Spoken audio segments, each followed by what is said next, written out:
We're having a slumber party, and before we do anything else, we're playing spin the damn bottle. Slumber party night. We ain't gonna sleep tonight. Like a slumber party. Like a slumber party.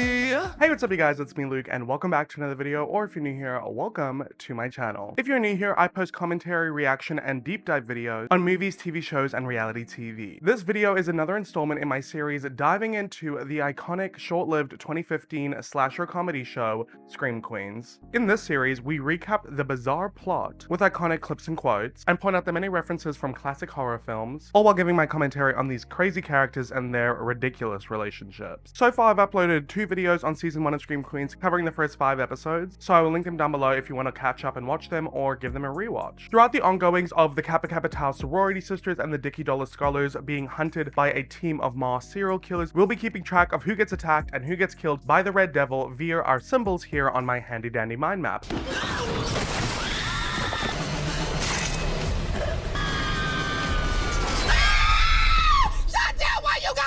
In your throat!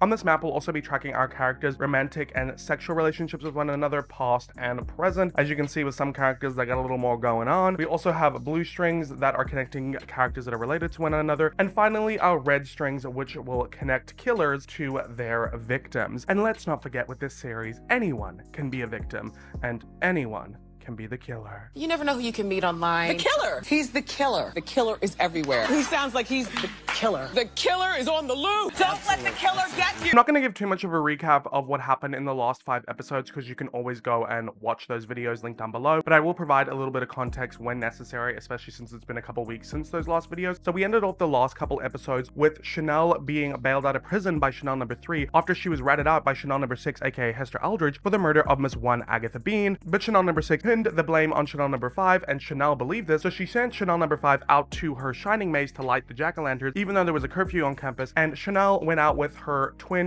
boyfriends, Roger and Dodger, and they got attacked by the Red Devil, and the Red Devil ended up killing Dodger. While this was all happening, Zayday had been kidnapped by the Red Devil, and Grace was leading the charge to find her, and her father Wes, and her sort of boyfriend Pete, and they ended up finding the Red Devil's lair, but them going on this mission was kind of unnecessary because Zayday's a smart girl, and she ended up escaping the Red Devil's lair, and came back just in time for Chanel to get all of the other Kappa sisters to cast their votes on who should be Kappa president, considering Zayday has gone up against her. And that is where we ended off the last episode. So lots of questions here. Who's going to be the president of Kappa House? Who will protect Kappa House? But more importantly, who's going to protect your house? Because someone could be invading right now. It was the killer! Must have hacked into the failsafe security system I had installed. Invading your Wi-Fi, I mean. Hacking your accounts and stealing your data. Scary, isn't it? Well, that's why you need a VPN. And today's sponsor, Private Internet Access, is the world's most transparent VPN provider with over 30 million downloads. They never record or store your data, but do protect and encrypt it from those who might want to steal it. And honestly, if you don't have a VPN, I don't know what you're doing. VPNs are so important, and using the internet without having a VPN like Private Internet Access is like leaving your phone unattended for anyone to look through. And if you don't know what a VPN is, it stands for Virtual Private Network, and it hides your IP address and safeguards your internet connection through an encrypted tunnel to shield your private information from hackers, scammers, and anyone else who might want to steal your personal information and data. This is especially important when using public networks like at the airport, work, or school, but you're even at risk in your own home. And that's why you'll never catch me using the internet without a VPN. And Private Internet Access has a world-class server infrastructure for elite encryption that are available on all platforms and allow you to stay protected on an unlimited amount of devices. Another great benefit of using Private Internet Access is it actually allows you to access many websites and services that are locked to specific regions. With Private Internet Access, you can change the location of your IP address and gain access to a much wider range of content that you wouldn't otherwise have access to in your region. For example, you guys know that I'm a huge fan of the Vampire Diaries. I have a series covering it here on my channel if you haven't checked it out, and I have watched all of its spin-offs except Legacies, and I wanted to try that out and get into it, but it wasn't available on any of the streaming services that I have here in Australia. So using Private Internet Access with a click of a button, I changed my IP address over to the States, States where they have legacies on Netflix, and I was able to enjoy it. And you can do the same thing. I'm pretty sure Scream Queens isn't on Disney Plus in America, and it's on Hulu, but if you have Disney Plus and you don't want to get Hulu, then just come over here to Australia where we have Scream Queens on Disney Plus. It's honestly amazing. As someone who loves film and TV, it's so great to be able to unlock so much and not have to spend tons and tons of money renting stuff when you can just click a button with private internet access and have so much more content at your fingertips. Signing up for private internet access is risk-free, there's a 30-day money-back guarantee, and 24/7 customer support is available. And because they're sponsoring this video, if you click the link in my description or go to piavpn.com/LukeAlexander, you can get an 83% off discount of private internet access. That's just $2.03 per month, plus you get the first 4 months completely free. So go ahead and protect your data and unlock so much more content by grabbing this deal. Thank you so much, private internet access, for sponsoring this video. And without further ado, let's get into it because I'm about to dive in to this mess. Yeah. Alrighty guys, let's get into season 1, episode 6 of Scream Queens, titled 7 Minutes in Hell. So while this episode doesn't necessarily propel the overall plot of the show forward, it is one of my favorite episodes because it's just a lot of fun. It's a lot of like the Dicky Dollar Scholar Boys and the Kappa Kappa Tau girls all in one space, and just a lot of campy fun. The episode is kind of taking place over a sleepover, a slumber party, hence why I'm in my PJs, and it's just a fun one. I just love it so much. I always look forward to coming to this episode, so I'm so excited to talk to you about it today. And this is also a big episode in terms of deaths. We have 3 characters that are killed, so let's get into it. So this episode begins where the last episode ended, where Zayday just got back home after escaping the lair of the Red Devil, and Chanel was getting them all to vote for who they want Kappa Kappa Tau's president to be. She was trying to sway the vote to be for her, saying that Zayday was staging a fake kidnapping for a sympathy vote, but then Zayday proved to them all that she escaped the Red Devil, thus proving her to be a good candidate to be a president for the house of girls who are being targeted by a serial killer. So the girls all cast their votes, and Chanel gets Jennifer, aka Candle Vlogger, to count the marbles because she thinks she's like a Rain Man type. And Jennifer isn't too happy with this comment, claiming that she is not autistic, she's just quirky. Grace asks what happens if there's a tie, and number 3 says that there hasn't been one before in history, but Kappa Kappa Tau bylaws state that if there's a tie, both Kappa sisters have to rule as co-presidents. And then lo and behold, Jennifer finishes counting the marbles, saying it's a tie, and Grace and Zayday are happy, saying it's not ideal, but this way everyone wins, you know? But that doesn't fly with Chanel. She's pissed off, saying, clearly Farty McCandlewax counted the votes wrong, but Grace says that it's not Farty's fault, while Grace constantly proving that you are not in fact as nice as you say you are. She has a name, it's Jennifer. And then Chanel says, and I quote, then whose fault is it? Mine? It's not my fault my pumpkin patch to raise money for Black Hairy Tongue was cancelled because someone was killed by the Red Devil. It's not my fault that you all didn't vote for me because I didn't have time to individually bribe all of you. And it's not my fault some people didn't vote for me because they're too intimidated by my hotness. And it's not my fault that someone is killing Kappas. Clearly there's only one person to blame for this. You, Chanel number 5. And Chanel number 5 is like, wait, what? And Chanel is like, I hate all of you for letting me down tonight, but you, number 5, I hate the most. And I know it's on me because I chose idiots and weirdos to be my minions, but you are by far the most idiotic and the most weird. So I blame you more than any of them for not finding a way to make me win this presidency. Chanel's number 3 and 5 then go up to Chanel's closet where they find her fake crying at the top of the stairs and they're wanting to check up on her, and then Chanel starts manically laughing, saying that she wanted Zayday to win. She even voted for her herself. And then number 3 is like, well then what was that meltdown about downstairs? And Chanel says that it was a brilliant performance on her part. She's had to develop some serious acting skills to have sex with Chad. I don't get how, if Chad is so bad at sex, that he has had sex with 1, 2, 3, 4, 5, 6, 7 of the women on this board. Guys, is there no one else? I mean, I guess not really.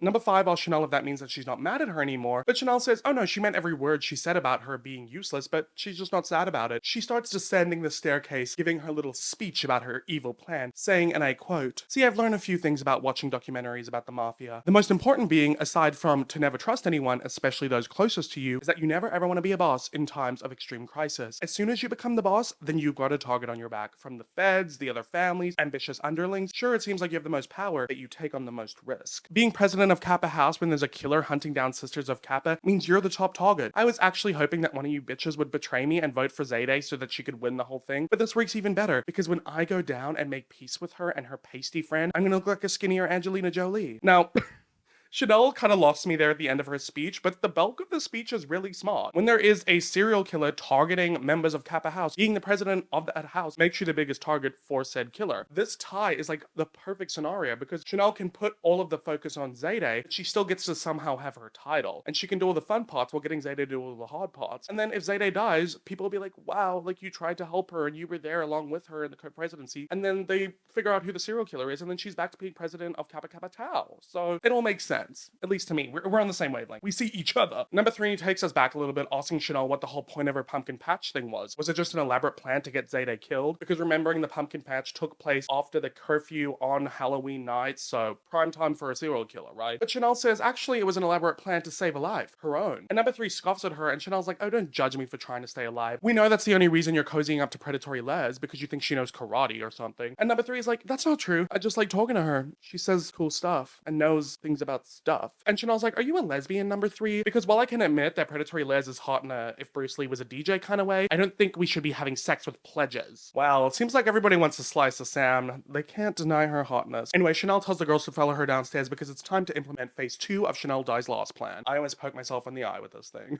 So the Chanels walk downstairs and Grace is whispering to Zayday to stand her ground. She's still president. Don't let Chanel push over her. Wow, Grace, you really are just a slimy little puppet master whispering instructions into the real woman of power. Anyway, Chanel gives Zayday a key saying it's to the locked storage room in the basement where Kappa keeps their unlimited stock of tampons in case of a nuclear war and where they keep all of their secrets. Zayday's right to be suspicious and asks Chanel what her game is, and Chanel says there isn't one. She may be a bitch, but she loves Kappa and she wants it to survive during these challenging times, and if she thinks she can do a better job, then why not give the Zayday administration a chance? Chanel has backed down and everybody seems to have believed it, that they will both be co-presidents, but Zayday is acting president, so she's in the front lines. So the next morning, Grace is chatting with Zayday in her room, talking about how exciting it is that she's now president because they can finally make a change around here in Kappa House, which has obviously been both of their motives the whole season, and we all know that Zayday's dream is to be the first woman of color president one day. Anyway, Zayday says that she wants her first change as president to implement that everyone stop being murdered by a serial killer. I mean, that's a good start. Grace says that's actually what she wanted to talk to Zayday about because they don't know who the killer is, but they know that it traces back to Kappa House because of the baby bathtub incident that happened in Kappa House 20 years ago, and they know it has something to do with the current day Kappa sisters because the serial killer is targeting Kappas. So someone in this house has to know something. If only there was a way to find out. And Zayday says, what about a slumber party? And Grace is like, what? And Zayday's like, well, there's 2 things that for sure happen at slumber parties. Somebody experiments with lesbianism and people reveal their secrets. And Grace is like, wow, that's a great idea. Slumber party time.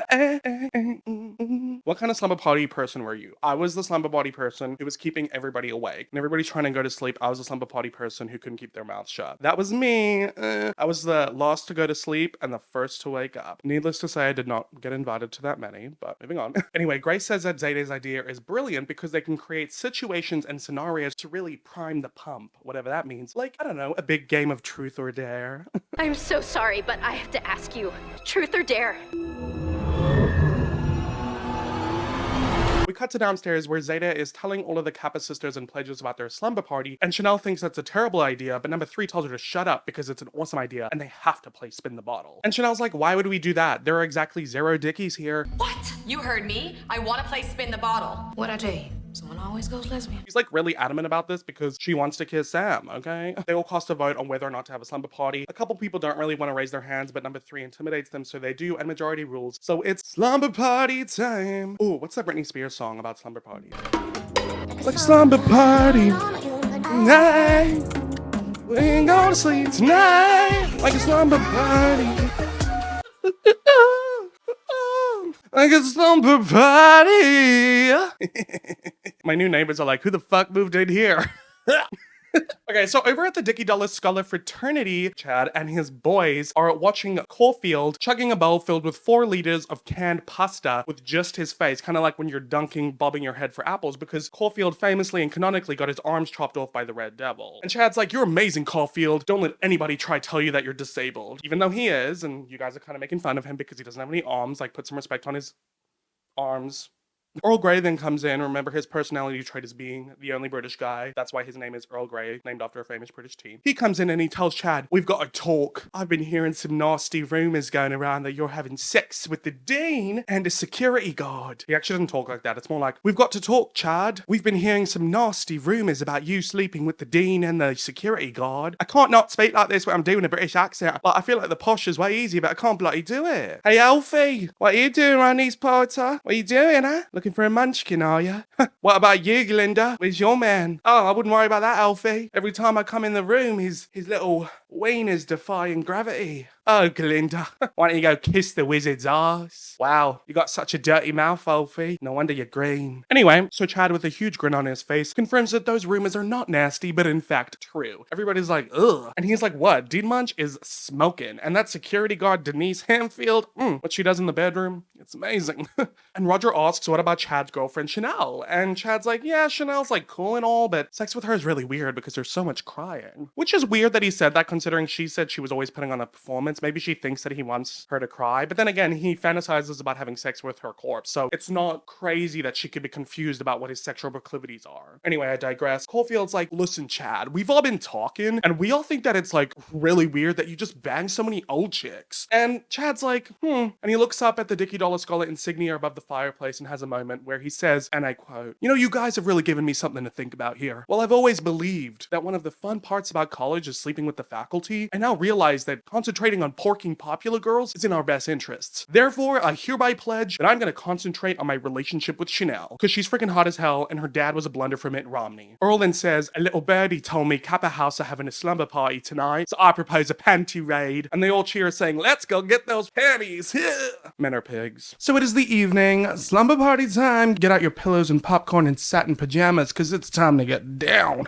So the girlies are playing spin the bottle, and Chanel repeats, I don't know why we're doing this. There's zero wangers here. There are so many weird and creative names for penises and vaginas on this show. Anyway, she spins the bottle reluctantly, and it lands on Jennifer, and Chanel number 6, aka Hester, says that she will take Chanel's turn by proxy and kiss the candle vlogger. So she does, and she tells Jennifer, your lips taste like wax, and Jennifer's like, thanks, yours taste good too. Number 3 eagerly then says it's her turn, and she spins the bottle, and we hear her voiceover in her head say, dear God, if you really exist, please show me by letting it land on predatory Les so it can explore these confusing, conflicting feelings I've been having lately. But the bottle lands on Grace, and she's not upset about that, understandably so. And Chanel number 3 says, new rule, you can respin whenever you want. And she respins the bottle, and it lands on Sam, and she's like, oh, Sam, I guess we have to kiss. And she's already sitting next to her, and she gives her a really intense, quick, but intense kiss, and everybody's just staring at them awkwardly. And Chanel asks again, why are we even doing this? Because clearly Chanel is homophobic, but like the homophobic kind where she's like, I'm okay with it, just don't do it in front of me. I'm okay with your lifestyle, I just don't know why it has to be thrust upon me. Later on up in the bathroom, Chanel number 3 finds Sam staring at herself in the mirror, asking what she's doing, and Sam says that she's just practicing looking disinterested. And Chanel number 3 is like, wow, you do that too? I used to do that as a kid because my daddy was so rich and I wanted to pretend like I didn't care, but then I just realized that I wasn't pretending, I didn't care. I think I was born without that part of the brain that makes you feel stuff. And Sam's like, wow, we have so much in common. And number 3 goes on saying that her sex life up until this point has been unusual. When she was 18, she started dating one of her dad's friends, and then he committed suicide by running himself over with a golf cart. And then when she came to campus last year, she started dating this guy who was weirdly obsessed with her ears, and then he had to leave school, and now he writes her letters threatening to cut them off again when he sees her, which is why she always wears these earmuffs. So we finally get an answer as to why Chanel number 3 always wears the earmuffs, and it's also a fun reference to Billy Lord's mother, who played the original Princess Leia in Star Wars. So you know, she had like the space buns, and I think the earmuffs are meant to represent that. So that's kind of a fun little film homage, if you will. Sam then tells number 3 that the only way she can be truly sure about her feelings is if she lets her gently rub her uterus. Okay, not sure if that's anatomically possible, but moving on. But number 3 says that Sam doesn't understand. She's Charles Manson's daughter, so his charms and madness are in her blood, and when she loves someone, it drives them insane, so their vaginas may never touch. She goes to leave, and then she tells Sam, believe her when she says that if it was possible for her to cry, she would. And honestly, I really like this budding romance between Sam and number 3. They really are on the same wavelength. The wavelength is like completely flat, like they are, but a wavelength nonetheless. Downstairs, Grace and Zayde come into the kitchen where they ask Chanel what her and the other Chanels are doing, and Chanel says they're making chocolate-covered peanuts for her s'mores, but Grace looks at them and says, those are plastic packing peanuts. And Chanel's like, well, yeah, it cuts the calories in like half. More like 0, because that's not edible. But anyway, that's clearly what you guys told me in the comments down below when I was talking about the whole eating cotton balls thing in the last episode, that apparently there were rumors back in like the 90s and 2000s about models eating cotton balls to stay thin. So, yay, ED humor, so funny, hee hee hee, tee hee hee roar. Chanel then yells at Sam and Jennifer, who come in, saying, why are you still here? I told you to get ice. And Sam says, yeah, we have a problem. All the doors and windows in the house are locked. So Chanel and all the other Kappa sisters stop frantically trying to open the doors and windows, and we see an alarm beeping, and they realize that they're trapped in the house. Grace thinks that this probably has something to do with her dad, because he's been going on at her about staying in the house more, and she hasn't been doing that, so he's probably locked them inside. And number 3 is like, wow, he sounds like an awful parent. And Grace is like, he's just overprotective. Chanel says that the killer must must have hacked into the fail-safe security system she had installed after watching Panic Room with Jodie Foster and deciding to turn the whole house into a panic room. Grace asks if there's a deactivation switch, and Chanel says, well, yeah, but I had a rush order to get the alarm system in, and then the deactivation code was on back order, so I just said not to worry about it. Well, of course Chanel found a way to lock up her entire house without having a fail-safe switch. Guys, I am freaking out. I hate being trapped in small places. And Hester, aka Chanel number 6, says that the only reason the killer would do something like this was to pick them off one by one. That's what she would do. And then the lights all cut out and they scream. Is that foreshadowing, or is that just her being regular creepy Hester? So after a bit of time, the girls all have candles lit, and Chanel calls Chad on her cell phone, and we see he is walking through campus with his Dickie Dollar Boys, and he's like, wow, this is such a coincidence. We were just coming over to steal some of your panties. And Chanel's like, oh my god, Chaddy, that's amazing. I love you, but we need your help. We're trapped in the house without power, and I'm pretty sure the killer knocked down a cell tower because my phone is the only one that's working. And Chad asks how her phone's the only one that's working, and she's like,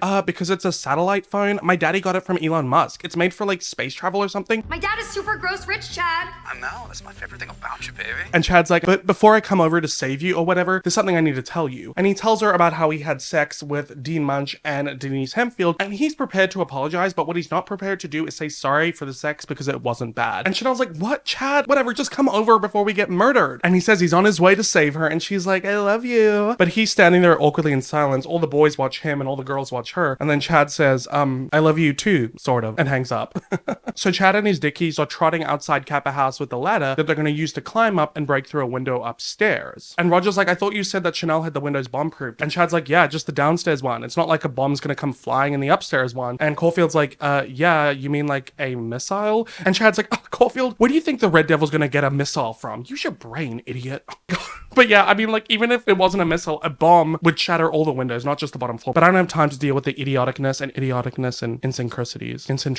Idiosyncrasies. Wow. I love how I was trying to sound smart, making fun of them for being dumb, and then I just ended up sounding dumb. Anyway, so Chad climbs up to Chanel's bedroom window where she's in there saying, oh my god, Chaddy, save me, and I'll be yours forever. And Chad stops and says he's not ready for that kind of commitment and for her to take it back. And she's like, Chad, just get in here before I get killed. And he's like, take it back. And Chanel's like, fine, I'm yours for a time that you deem appropriate. Now get in here. And he smashes the window, goes in and kisses Chanel. But when he looks out the window, he sees a red devil in the street coming towards the Dickies. He tells them to all climb up the window, and they do. But then Caulfield is at the bottom trying to climb up the ladder because he famously and canonically does not have arms. So needless to say, he's struggling. You guys could have helped him out. But then the red devil gets there and pulls the ladder out from under Caulfield. He falls to the ground on his back, and the red devil starts slamming an axe into his chest until finally he cuts off his head, therefore dismembering another part of his body, except this time Caulfield is in fact officially dead. R.I.P. to the man you'll never be. Your days are over, just like your arms were. R.I.P. Caulfield. Down in the hallway, Grace is walking with Zayday saying, well, that answers that. Someone in this house definitely knows who the killer is. Now, I'm not really sure how she came to this conclusion. Like, maybe she thinks that it had to be someone in the house to know about the alarm system and lock them all in there. But the Red Devil has been in the house before, and it's an alarm system on the wall that's not that hard to figure out. Grace, you suck at investigating. You really do.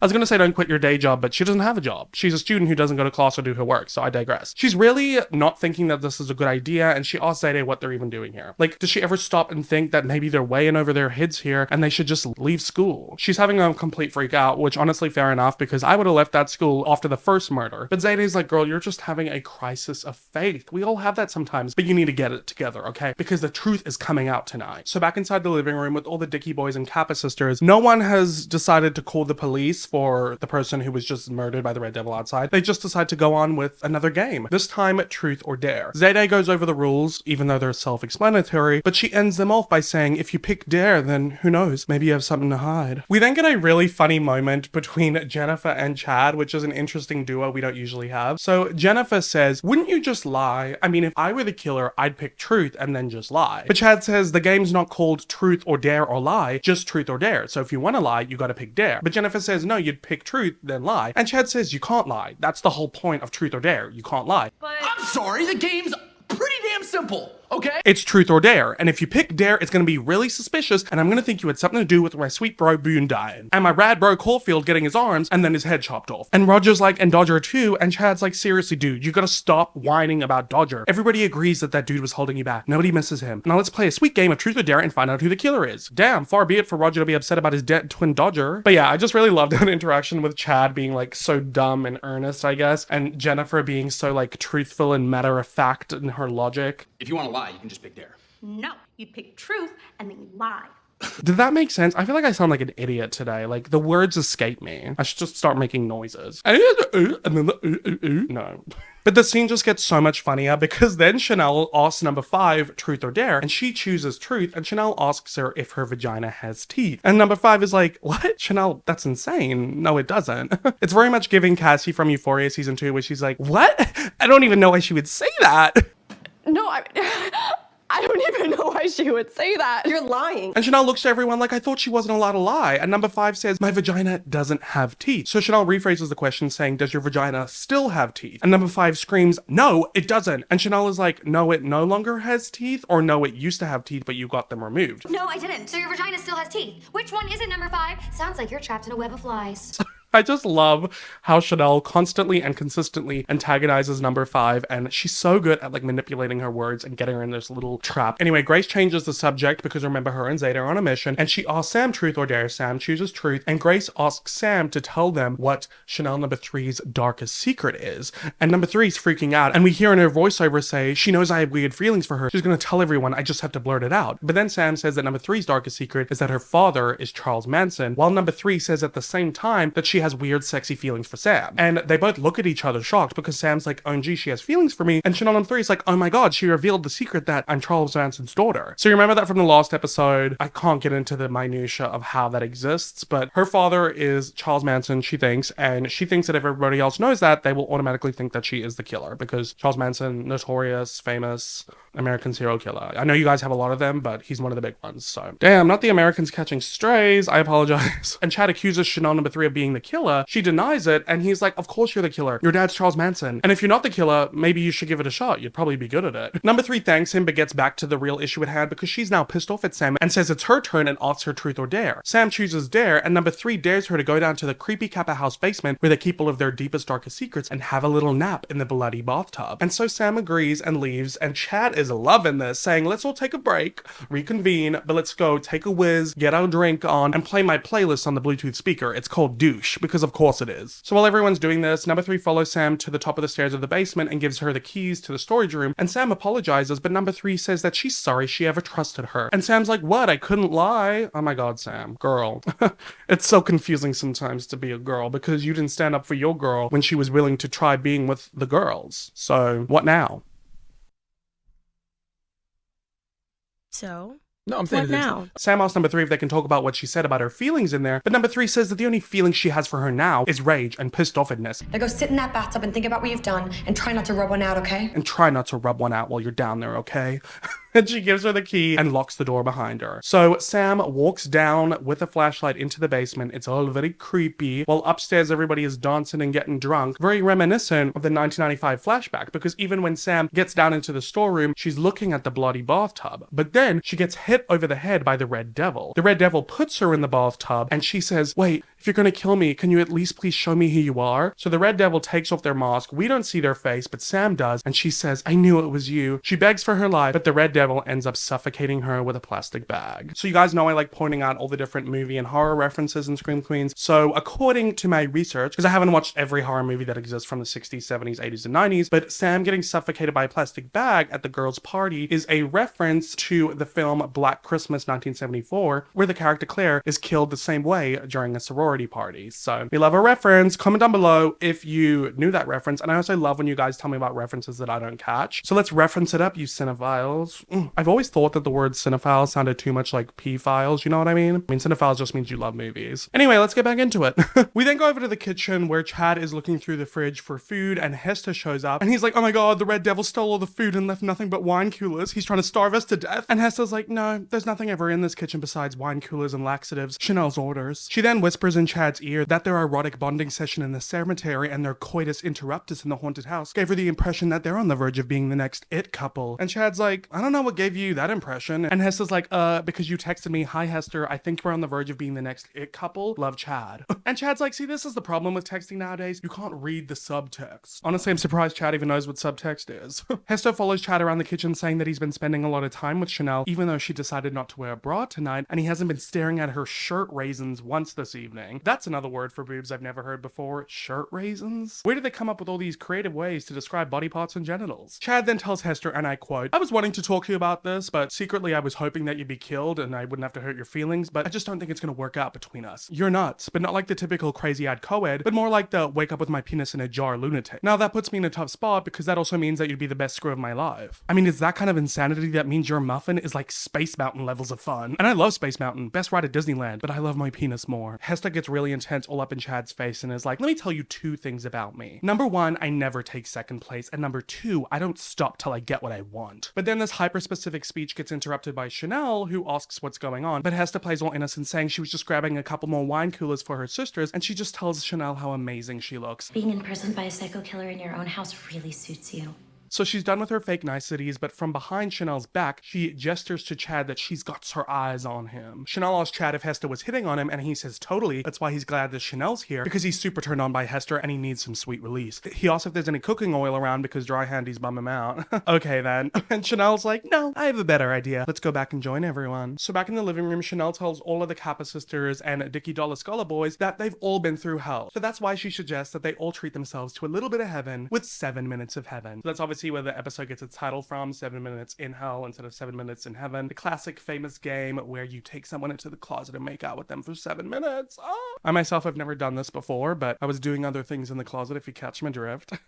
Forcing myself not to come out of it if you didn't get that joke. But anyway, Grace then comes out saying no, the whole point of the slumber party was to figure out who the killer was, but Chanel tells Grace, give it a rest, Nancy Drew, which is funny because if you do not know, Emma Roberts played Nancy Drew in the 2007 film Nancy Drew, but that was obviously originally inspired by the 1987 film Nancy Drew ... which stars an investigative reporter named Nancy Drew. And a lot of times throughout the series, people call Grace Nancy Drew, and she's always wearing that goddamn newsy hat. So it's a fun reference because it's double layered. Anyway, Chanel goes on telling Grace that whatever her plan was, it wasn't working. So if she'll just excuse her for 7 minutes, she's gonna ask her boyfriend to dial O on her pink telephone. Ooh, I kind of love that. Basically, I think that means give her an orgasm on her vag. But the creativeness of that. Give me an O on my pink telephone. Yo, give me an O on my pink telephone. Give me an O on my pink telephone. Beautiful. So the two of them go into the hallway closet. I'm doing the bunny ears for closet because it is anything but a closet. It is literally like bigger than my bedroom, but it's a hallway coat closet. I digress. So they're in there and they're making out on the floor, getting all hot and heavy. But then Chanel stops Chad and tells him that she wants to take their relationship to the next level because she wants to be together and she wants it to mean something. And to Chanel's surprise, Chad says that he's ready for this. He says, and I quote, I love boning girls all over this land, but at the end of the day, I just really want to bone one girl. Like that one special girl. And I don't know, I just didn't think that was you. Because obviously there's so much wrong with you. But then I think about the good things about you, like how you're so gullible and how your dad's so rich. And when I think about that girl, the rich one who's really easy to trick, I think she's pretty special too. Oh, what a beautiful speech, Ryan Gosling from The Notebook. Eat your heart out.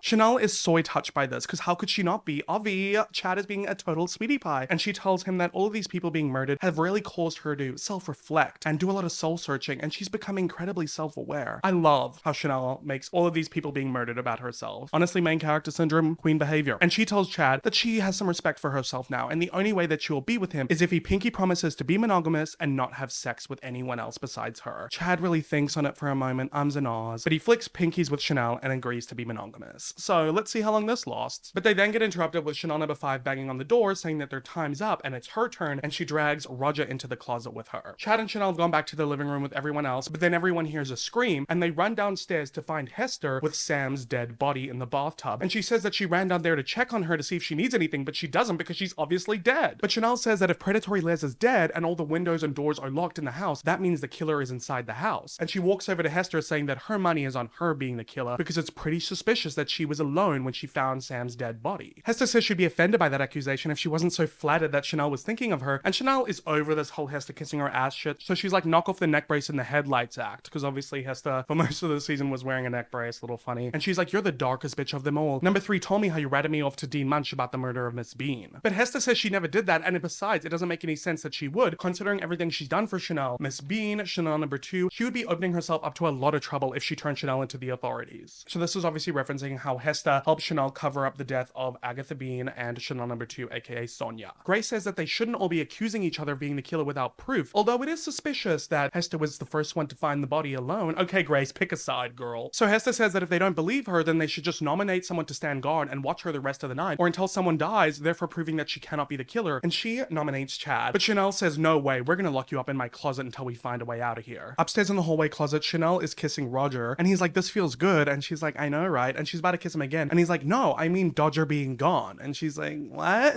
And she keeps trying to kiss him, but he's like, it's just such a relief. Our whole lives, people have compared us to each other, and we haven't been apart for more than 2 minutes that separated us at birth. You know, the only thing I miss about him is we used to have the secret language where we would click to communicate. Oh, let me teach you that. And he starts teaching her that. It's very dumb. He's dumb. We don't care. But Chanel gets all quiet because she notices the Red Devil coming up from behind him, and she is just like at a loss for words. She can't even scream. And the Red Devil has a nail gun, and they start shooting nails into Roger's head, and he falls to the ground as Chanel number 5 crawls into the closet corner, and the Red Devil shoots Roger a bunch in the face and then disappears. So really interesting that the Red Devil didn't kill Chanel number 5 when they clearly had an opportunity to. It's like they want to have each death be its own moment, but then why kill Roger and Sam in the same night? It just doesn't make sense. What are the methods to the madness? So Chanel finally musters the energy to scream, and the gang runs into the hallway closet where they find her over Roger's dead body, and Roger has a bunch of nails all over his face, which I think is a reference to Hellraiser from 1987, because all of the nails in his head kind of look similar to the character in their Pinhead. Chanel then accuses number 5 of being the killer, but everyone's confused about how the Red Devil killed Roger and killed Sam so close together. But Chad tells everyone about how when they were attacked by the Red Devil and Caulfield had his arms chopped off, there were 2 Red Devils. So I guess everybody else didn't know that there were 2 Red Devils, but now they know, so that's good. So Chanel gives her theory, saying that she thinks that Hester and Chanel number 5 are the 2 Red Devil killers. But she does have one other question, and it's for Grace. She asks where Grace's boyfriend and Chanel's past stalker Pete is that night, and Grace is like, oh, he said he had to stay in and study. And Chanel's like,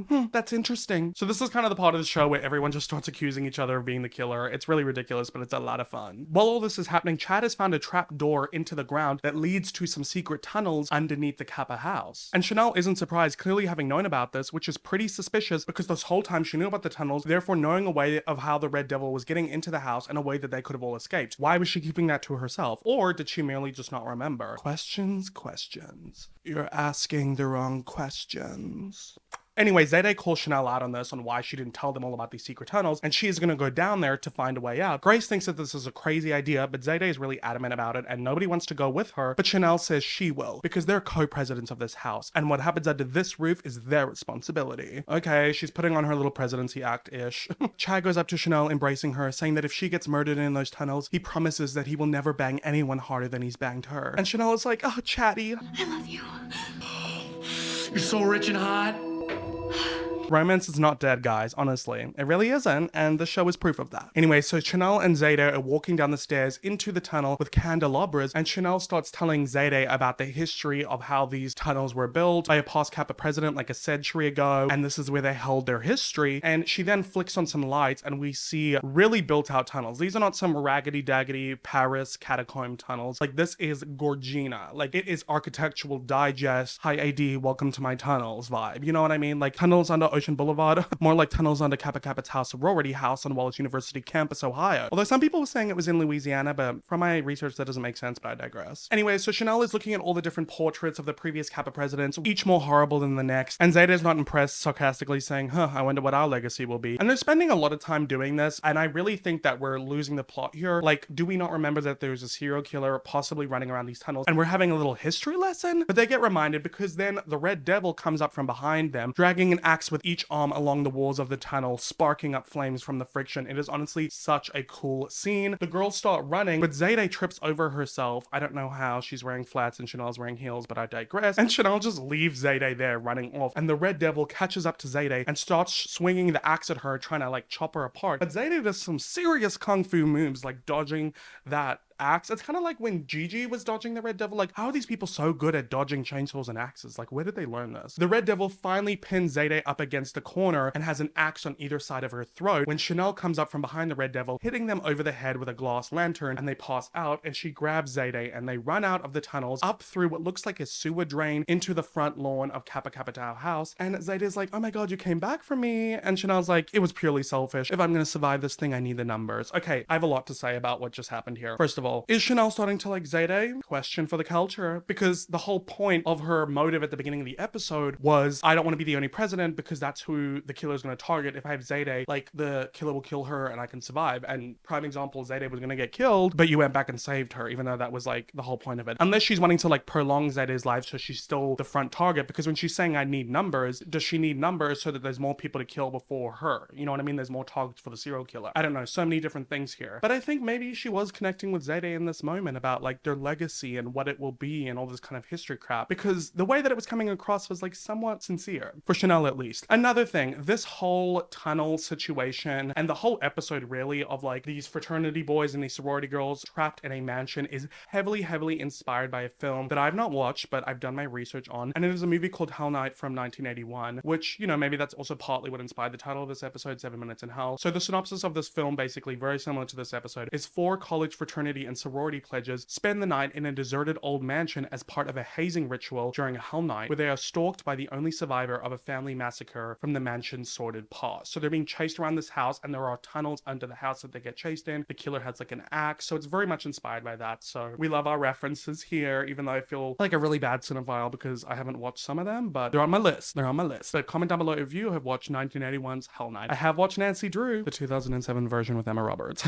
Anyways, it is the next day, and there are police officers and crime scene tape everywhere. Obviously, the police had to come to deal with the 3 dead bodies that we had from the previous night. Besides the first episode of this season, this is the most deaths we've had in one episode so far. So let's do a little death RIP situation. RIP to Sam, RIP to Roger. Oh my god, Roger. I need to give you an X over there. And RIP to Caulfield. Definitely the most savage death, I would say, would be Caulfield's. He got decapitated after already getting his arms decapitated. So rough out here for them. But anyway, Grace is talking to Dean Munch and Detective Chisholm, and she's like, do you finally see that the killer is only targeting Kappa people? And the detective is like, that seems to be the case at the moment. And Jennifer's there like, damn, you are the worst detective ever. And he says that he is going to focus all of their energy on protecting this house with 24/7 officers surveilling the perimeter. And Dean Munch is like, oh my god, that's fantastic. And Zayday's like, how is this fantastic? And Dean Munch goes up to her whispering, we both know that that lesbian was just cannon fodder. You know, she was expendable is what she's trying to say. And that guy, what kind of life was he going to live without the arms? You know, they were a small price to pay for the knowledge that I can now place a robocall to every parent and student at this university saying that as long as they're not a sister of or pledging or sleeping with someone from Kappa House, they are safe to resume normal school activities. So I guess that is supposed to indicate why the Dickie Dollar Scholar Boys are being targeted as well, because they're sleeping with the Kappa girls. But Caulfield was not sleeping with any of them. Maybe it's just because they are the brother house to the Kappa house. Shouldn't they be patrolling and protecting that house as well? They actually have way less numbers than everyone else. The only people left in Dickie Dollar House now is Chad and Earl Grey. Anyway, Wes then storms in Grace's dad, telling her that he's so happy she's okay, and they hug and everything, but he pulls her saying that they're leaving now. She's leaving school, leaving campus, but Grace refuses to, saying that she has to stand by with her Kappa sisters. They are a sorority, they are a family, they are a sisterhood, blah, blah, blah, no one cares. And Zayday is like, whoa, like you need to stop with the overprotectiveness, like she can take care of herself, which kind of, yes, technically she is an adult, but I'm betting he's the one who pays for her school fees and everything else, so he should have a say, especially considering he is her father. Wes feels like he's not getting anywhere with Grace. He gets really mad and he just storms off. So he gave up a little too easily in my opinion, but that's that on that. Inside the Kappa House bathroom, Chanel number 5 and Chanel number 3 are like primping, you know, painting their toenails, whatever, just chatting about the events of the night before because they both lost someone significant to them. And number 3 says, and I quote, Sam awakened a deep sexual honesty in me that up until now I was too afraid to admit. And number 5 is like, wait, are you a lesbian? And honestly guys, wake up and smell the Birkenstocks, Doc Martens and overalls. Like, she is clearly a lesbian. honest. Wait, do lesbians wear Birkenstocks, Doc Martens, and overalls? That was a guess. Lesbian community, comment down below. What is the stereotypical lesbian fashion? Anyway, number 3 continues saying, no, I'm not a lesbian. At first, my feelings for Sam made me think that I was, but then in that moment, when I kissed her, I realized I didn't really care if she was a girl or a guy. Basically, I'm in love with love. And Sam dying taught me that. The next time I love someone, I'm gonna tell them right away, just in case they're murdered before I can. It was like her final gift to me, which is a nice way of thinking about it. Makes me feel a little bit less guilty about condemning her to die by daring her to go down to the bathtub in the basement. Number 5 then starts whining and crying, saying, I thought I won the lottery with Roger and Dodger. I mean, I never thought they'd both get killed. What are the chances, right? I just feel like I'm never gonna find a guy who likes me again, let alone 2 who look exactly alike. I'm a freak. I mean, the only reason I'm in this house is because I'm a legacy. Nobody actually likes me. And Chanel has the entire campus thinking that my vagina has teeth. But number 3 consoles her, saying she's gonna find a guy, and she's super cute, and she's a capper, and someone will accept her, vagina, teeth, and all. And she tells her that they should make a pact, that no matter what happens, what dignity they have to sacrifice, what laws they have to break, what bodies they have to step over, they will both not die before Chanel. Ooh, so it looks like the Chanels are turning on Chanel. I mean, it's high time they do after the way she treats them. So downstairs that night, Chanel has gathered all of the Kappa sisters and pledges, giving them all a bunch of gifts, which are giant pink nunchucks, saying that once again, death came to Kappa House, and once again, that death, while tragic, has brought us all closer together. She even likes Zayday now. Ha, told ya. Grace then goes on her soapbox saying that she joined Kappa to feel closer to her mom, and now she feels like she has a real sisterhood, blah blah blah blah blah. And Chanel's like, Thank you for making that announcement that no one cared about. Now, I mean, she's saying what we're all thinking. And Chanel continues saying that she pledges that they will not lose any more of their sisters. She will not rest until the Red Devil or Devil's heads are on a spike in the front lawn. And Zayday says, that's all well and good, but we all know that it was my slumber party idea that made this whole We Are the World Hands Across America thing happen. And we're gonna finish that slumber party with a good old-fashioned dance party. And they all start dancing, having fun. They're like, oh my god, we're so random. We're crazy, guys. Sisterhood, Kappa. But outside from the window is the Red Devil watching them, so the fight is clearly not over. Boom. And that is the end of this episode. Definitely in my top 3 for the season. It is so fun. I love an episode set in like a house, like the whole episode takes place across the same timeline. You know, slumber party vibes, 7 Minutes in Heaven, Spin the Bottle, Truth or Dare, having the whole cast of young people, like the boys and the girls all together. It's just such a fun episode. And it kind of reminds me of that film Bodies, Bodies, Bodies, where they're all trapped in the house during a storm and like people are getting killed and they're trying to figure out who. It's just such a fun concept, you know? Alrighty guys, that's it for me in this video. Thank you so much for watching it. I hope you enjoyed it, and if you did, please give it a thumbs up and comment down below your thoughts. Subscribe, turn on the bell, and stick around for a new Scream Queens video coming soon. Thank you so much, Private Internet Access, for sponsoring this video. And because they're sponsoring this video, if you click the link in my description or go to piavpn.com/Luke Alexander, you can get an 83% off discount of Private Internet Access. That's just $2.03 per month, plus you get the first 4 months completely free. So go ahead and protect your data and unlock so much more content by grabbing this deal. That's it for me in this video, and I hope to see you in my next one. Bye. Hanging from the ceiling, though. We use our bodies to make our own videos. We're on some music that makes us go fucking crazy, though. Go crazy, yo. Like a slumber party.